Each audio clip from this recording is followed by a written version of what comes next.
Oxford University, earning an honors degree in history. Senator Booker, welcome, and you're recognized for 5 minutes.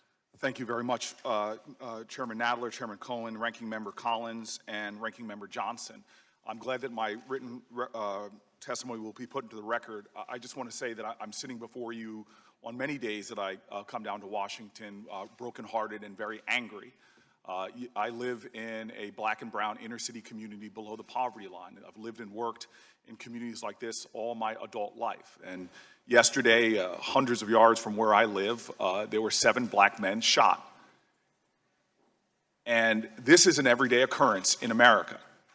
I have the privilege of having leaders in my community who over the decades have given me strength. One of them was a woman and lived on the 5th floor of the projects, our tenant president in some buildings in which I lived, whose son was murdered as well in our community. And she taught me that hope is the active conviction that despair won't have the last word. But on a day like this, when I come back to Washington, D.C., 7 people shot in my community, I wonder if other senators had people shot like that in their neighborhood, whether that wouldn't be a lead national story. But I see the lives of low-income folks, the lives of black and brown folks. When people are shot and killed, the world seems to keep going on. And so I wonder about having the last word. What happens when the last word is no words, when it's silence? And I feel a sense of anger where we are in the United States of America, where we have not had direct conversations about a lot of the root causes of the inequities and the pain and the hurt manifested in economic disparities, manifested in health disparities, manifested in a criminal justice system that is indeed a form of new Jim Crow. And so we as a nation have not yet truly acknowledged and grappled with racism and white supremacy that has tainted this country's founding and continues to persist in those deep racial disparities and inequalities today. This is a very important hearing. It is historic. It is urgent. I look at communities like mine, and you could literally see how communities were designed to be segregated, designed based upon enforcing institutional racism and inequities. We know that racialized violence and terrorism has persisted from Reconstruction well into the 1950s, as my friend Brian Stevenson's National Memorial for Peace and Justice shows.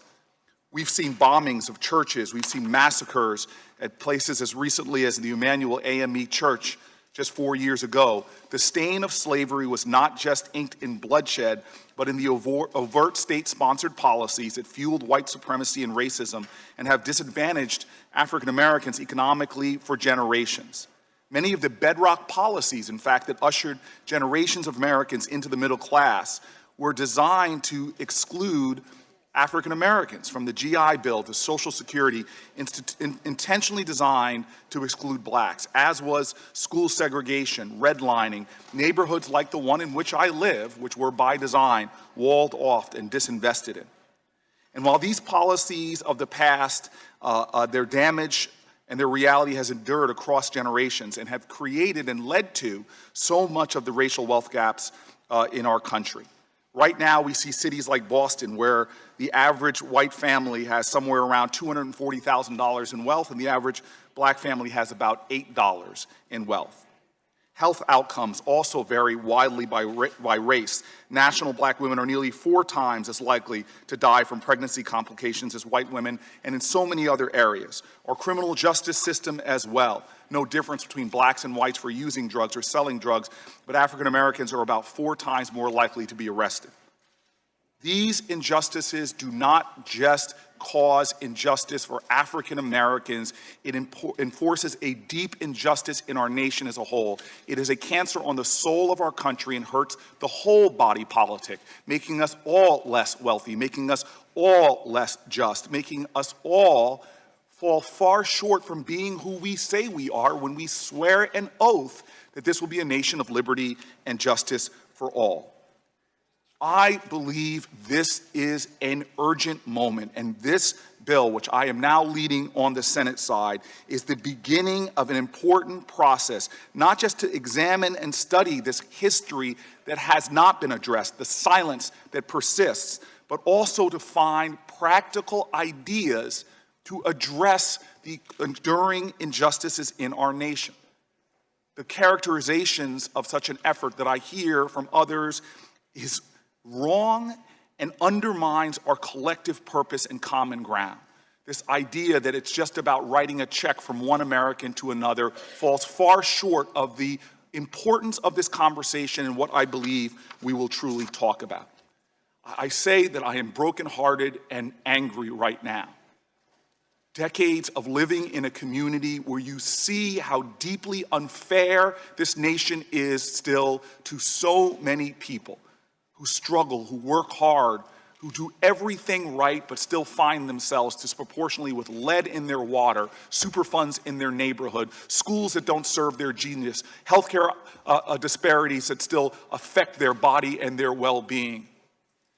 We as a nation must address these persistent inequalities, or we will never fully achieve the strength and the possibility.